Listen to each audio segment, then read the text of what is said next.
condolences to Ms. Dean and all of the families who are here and not here, because we haven't done enough grieving. And this is actually what this is about. You know, I know sometimes this issue is starting to get framed as some sort of political witch hunt because that's what the governor wants. But we can't lose focus. This is about getting justice for our families here in New York who are grieving their loved ones, who deserve answers, and who deserve to know why it is that their loved ones were moved without their consent, why some of them were given near lethal cocktails as supposed medicine and didn't necessarily receive the appropriate medical care that we expect to receive. How are New Yorkers supposed to trust that nursing homes will take care of our senior citizens in the future? This is a very, very big issue. And I want to commend Assemblyman Ron Kim, and I'm sorry because I know you've also lost an uncle.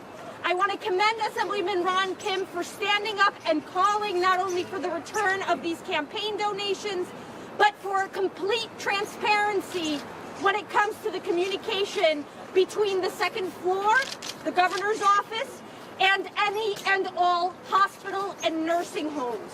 We need to get to the bottom of this. And I'm here as the chair of the Labor Committee because I continuously hear the governor blaming the workers at the nursing homes who weren't provided the proper PPE, who weren't provided proper guidance, who didn't get any special training, who didn't get any heads up that they were going to be getting new patients to take care of, where there wasn't an appropriate staffing to patient ratio, all of the things that could have been done to make the situation easier. There's a lot of reckoning that's going to take place here in New York. And we're going to get to the bottom of this, and we're going to need all your help. So I want to thank everybody who's here to stand with us, because this ordeal is not going to be easy. The pursuit of justice is never easy. But we have to do it. We can't let this happen to any more New Yorkers. We're here to protect our own, and we're here to get justice for the loved ones we've lost. Trying to get justice for our residents. Please welcome Ms. Janice Dean. I won't take a lot of time. I'm not a politician, but I thank all of you that came here today. The support, of course, is incredible. To my family, I lost my in-laws, both my father-in-law and my mother-in-law, in separate elder care facilities. We had no idea there was a March 25th order to put over 9,000 COVID-positive patients into nursing homes. I wish we had known that. And for 46 days, that mandate was in place until it was reversed and scrubbed off the health department website. And a lot of news agencies, news companies think that this is breaking news. We have been shouting from the rooftops for 10 months. 10 months.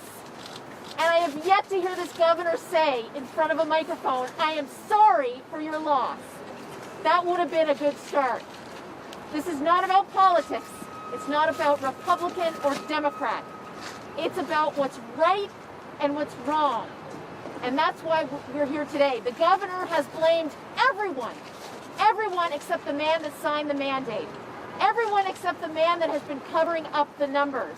He's blamed God, he's blamed Mother Nature, he's blamed Fox News, he's blamed the New York Post, he's blamed the nursing home workers, those that went in there and tried to care for my loved ones when we could not go in, or have wakes or funerals, or have rites or hold their hands. We did not see them. The only time my husband was allowed to go see his mom was when she was dead through a glass window. What is that? That is not humanity. So we have to make sure this never happens again. And to Ron Kim, who has been by my side from the very beginning, who has been so brave, who has had personal loss, because I'll tell you right now, it's the ones that have had this loss that will be the ones to usher in change. And I speak for all of the families here today, and for all of the families who don't have a voice.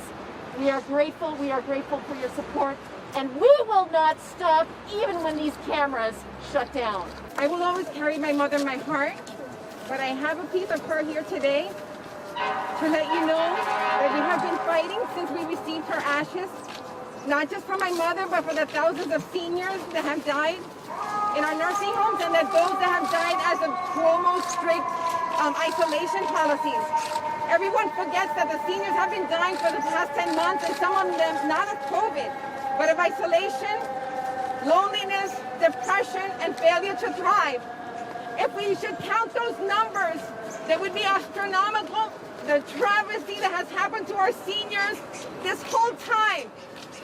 And Voices for Seniors has been standing, not as a group of hatred or vendetta, but of broken families left in the wake of the fire through dry grass. My mother, Ana Martinez, died a needless death.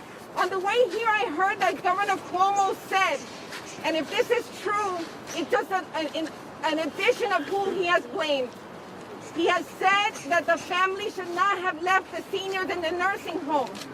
So besides blaming Mother Nature and God, and now blaming the staff and blaming the nursing homes, he blames families for our decisions to put our family members in these facilities. I have one thing to say. There's many seniors that are in these facilities for rehab and for temporary purposes only. My mother had a knee surgery and was supposed to be there only 3 weeks. There's people in these facilities that are 50 years old, they're 60 and 70, the prime still of their lives, and we write them off because they're a certain age. I want you all to know that people in certain facilities receiving rehab are people who have really bad accidents or some terrible diagnosis even at a younger age. And we need to account for the old and those in between. It could be me and it could be you in the future. Please stand with us, continue to tell our stories because we're not going away. I'm appalled. I just heard from a family member that the governor is now blaming the family members. That is disgusting. Yes. I came up here, I'm trying to remember what I was trying to say because that threw me off. Like, I've heard the worst of the worst. But this governor, after he actually said that, I hope none of y'all in the media let him off the hook for blaming these folks who are in pain for his mistakes. I want to use a metaphor that the governor himself used on his poster. What we're talking about now is just the tip of the mountain. If you go throughout the entire mountain, not only will you see the lives and the bodies, unfortunately, of the people that he failed, the family members behind me, you will see executive order after executive order that failed from the beginning of this pandemic, from the slowness to close the state down, from who was defined as essential, who was forced out into the workforce when other people were allowed to stay home, who was given PPEs and who weren't, who wasn't, who's given vaccines and who isn't, where stations were set up to be testing. These are all executive orders from this man who asked for and received unprecedented power. So he should be held accountable. And the secret that everybody here knows is that this is not new for Governor Cuomo. This is who he has always been long before the pandemic. This pandemic has exposed so much faults in our system, from homelessness to food scarcity, to things that attribute to gun violence. It is finally exposing who we knew this governor was all along. From pay to play with real estate, to pay to play to nursing home owners. From ducking accountability, from passing blame to everyone else but himself, from bullying tactics. Besides the fascist ideology, you put that aside, it is very Trumpian in nature. He just happens to be a little bit more competent than Donald Trump. So I think we are happy finally to see some accountability. And we cannot let up. And it is not just important that we have accountability because of accountability's sake, but the governor is still in charge of moving us forward through this recovery of this pandemic. If we cannot collectively look at our errors and mistakes because they will be made, how do we not make them again? And what we've seen is the same mistake over and over and over with this pandemic. So for the sake of these family members, for the sake of trust and accountability, for the sake of learning from our mistakes, this governor must be held accountable. So I stand here with Assembly member and everyone else for all of those demands, but I also want to make sure we focus on the for-profit nursing homes that have been almost unscrutinized, who are giving loads of money to this governor, who are crying broke. I read one article, and it's probably mentioned that owner gave millions of dollars, if not more, to their son to purchase an airline. And so we have to look at all of this. We see associated contracts, people giving other contracts to their family members. There was a lot to dig into, and we cannot let up because people died. A lot of people died because of who Governor Cuomo is and has been allowed to be for many years. We became the epicenter of the epicenter. We should have been the shining progressive example of how not to have inequity, of how best to move forward. We were actually one of the worst on planet Earth. I just want people to understand that. Look at the numbers across planet Earth. New York State is among the worst on planet Earth. And that lies directly because of executive orders that occurred here. So we're looking at these incidents of nursing homes. We have to continue to dig in because he has nowhere to hide here. But we want to be clear. There is so much there. And it has been, how do you write a book in the middle of a pandemic? I remember George Bush's mission accomplished. This is worse than that. This is a mission accomplished in book form.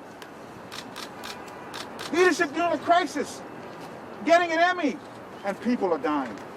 And what's worse, you're holding yourself accountable for nothing. Well, I'm glad that this stops today because the people behind me deserve some answers. They deserve some response. They deserve some closure. They deserve more than a fake apology that's basically saying, I'm sorry I got caught. You should speak directly to the people who are harmed, and you should work together with all of us. Because it seems like nobody else is in the room. You won't even listen to your own health officials when you're making these decisions. There are a lot of us here that want to help move this forward. So we tried something. He got executive orders. He got executive powers. That should have been taken away a long time ago. So my hope is that steps up now. What the Assembly member is asking for, I 100% back, but even more. Because we're just at the tip of the mountain. There's a lot there more. There's a lot more there. And we have to get to it. Not just for vengeful sake, but because we have, as a city and a state, a long road ahead of us. And we need to trust our government. And we need to trust when they tell us to. And we need to trust that real leadership would say, we tried something, there were some errors, here's what happened, here's what I learned, and here's what we're going to do differently. That is the exact opposite of the governor we have in this state.